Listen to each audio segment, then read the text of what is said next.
New York Knicks star Mikal Bridges has revealed the truth surrounding all the discussions on a Giannis Antetokounmpo trade, as the New York Knicks and the Milwaukee Bucks recently had a game which brought up all the noise surrounding the Knicks' interest in Giannis Antetokounmpo in talks that are not going to be dying anytime soon, that would involve other players who Knicks fans have started to turn on as well, which does have a lot of fans wondering what exactly is next for this Knicks team.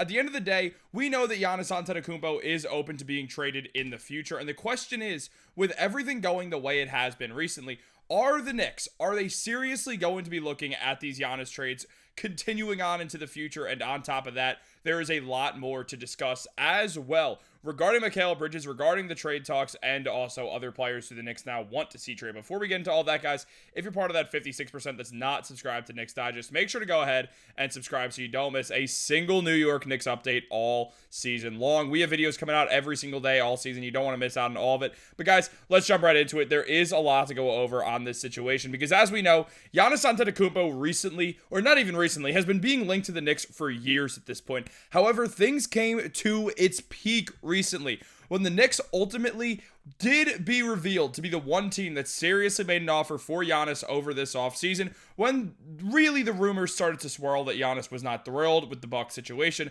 as he wants to compete for a championship, and the Bucks right now are very loosely contenders and only even seen as loose contenders because at the end of the day, they have the best player in the East, and that is enough that has led fans to sort of even start to believe that there is a possibility that Giannis would want to leave, which, as we've seen, has been the case, that Giannis is willing to leave as time has gone on. And Mikal Bridges, he was asked about all this noise, and he did respond by just discussing that there's nothing that they can do about it and that it's whatever. And he said, I do whatever I was doing, just chilling. So Mikal Bridges is not taking these talks very much to heart by any means. Look, at the end of the day, here's the truth about Mikal Bridges. He has been traded twice in his NBA career, being traded from the Suns to the Nets as part of the Kevin Durant trade, and then being traded from the Nets to the New York Knicks as part of the Mikal Bridges trade, as the part of the Mikal Bridges trade. So he's been the centerpiece in a trade before, and has also been one of the centerpieces in a trade for an NBA star.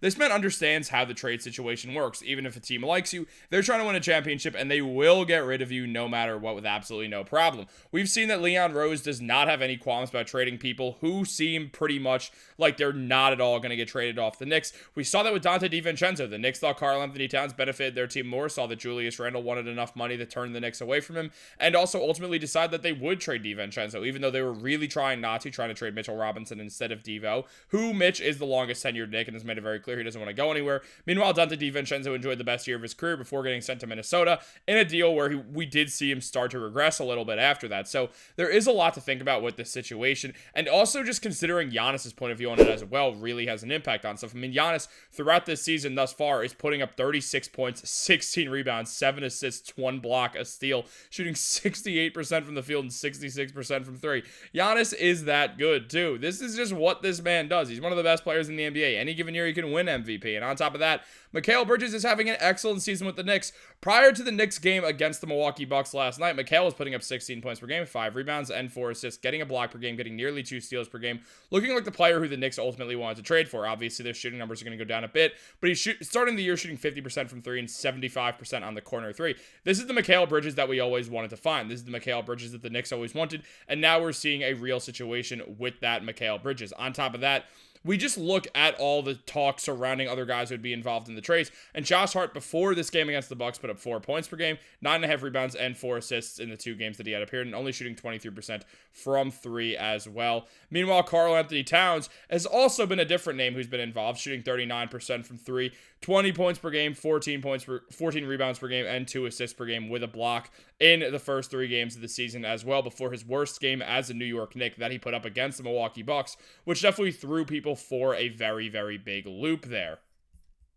Now, the big talk of this also comes from Giannis Antetokounmpo saying, I've said this many times, I want to be in a situation that I can win. I believe in this team. I believe in my teammates. I'm here to lead this team wherever we can go. It's definitely going to be hard. We're going to take it day by day, but I'm here. So all the extra stuff does not matter. However, it does matter because we know that Giannis is not locked into his future. I mean, as James Edwards mentioned, he asked Mikal Bridges, who is starting the season hot from 3, if he tweaked his jump shot at all, and he said he's just trying to smooth it out like he does every summer.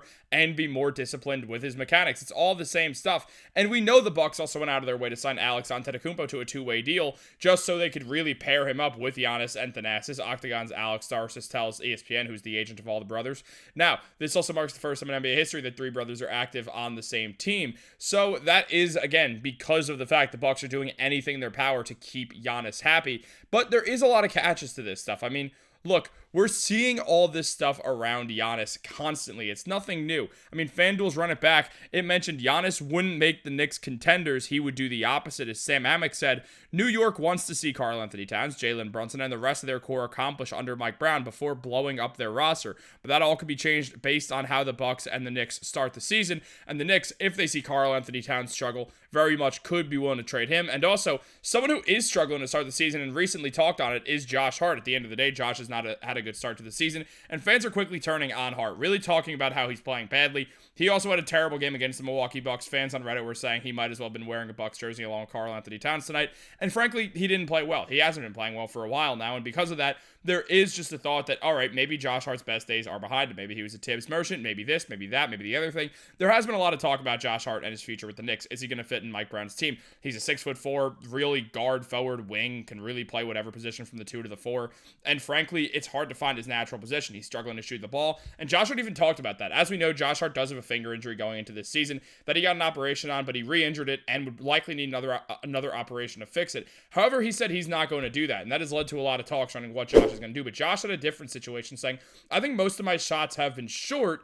I'm just getting my legs under me, getting a rhythm. I think it's more legs than the finger. The finger is what it is, but I can get my legs under me. A lot of these shorter shots won't be short. I think, honestly, just for me, it's more trying to get my wind. Today was a tough one against the Miami Heat in terms of energy and stuff like that. And obviously being down Deuce hurt us as well. That also happened against the Bucks, and the Knicks also lost. That's a guy that can knock down shots, pick up the ball, push the pace. So on a day like this where I don't have it and I'm still trying to get my legs in, something like that is perfect for me to be like, you know what? Go get me, Deuce. You get in. It's learning and growing for me, but more so trying to get my legs under me. There were a lot of possessions where mentally I'm like, I've got to get out of there. And then on top of that, and then I was a step slow. So that's the situation. Not only are we seeing Josh Hart really just say that he doesn't have his legs under him yet, which is fair. He only played in one preseason game. He's likely to be a little bit more rusty than everyone else. But on top of that, we're also seeing Josh Hart go out there and discuss the fact that clearly he's lacking a little bit of confidence right here. And that's something that we can't see out of Josh Hart. Because when he's a confident shooter, he shoots the ball well. We've seen 2 back-to-back playoff series over the last 2 years, not this one, where Josh Hart shot 37% from 3. We can't see Josh Hart just revert back to a terrible shooter again. It's too harmful towards the Knicks team that wants to shoot more threes this year. It's going to be a problem at the end of the day. Meanwhile, the Giannis stuff, frankly, Leon Rose is going to keep pursuing Giannis in every sense of the word. He'll be willing to trade anyone to land Giannis that's not Jalen Brunson. No, he wants to pair Giannis, Jalen Brunson, and Karl-Anthony Towns. We're going to see how a lot of that goes based off the rest of the season. But I can tell you after that Milwaukee Bucks game that happened last night, the Knicks absolutely, the fans would be fine in a package that involves both Josh Hart and Karl-Anthony Towns right now in a deal that would trade around them for Bobby Portis or something along those lines. But guys, what do you think? Let me know in the comments down below. Like this video, subscribe, turn on post notifications. Have a great day. Go Knicks.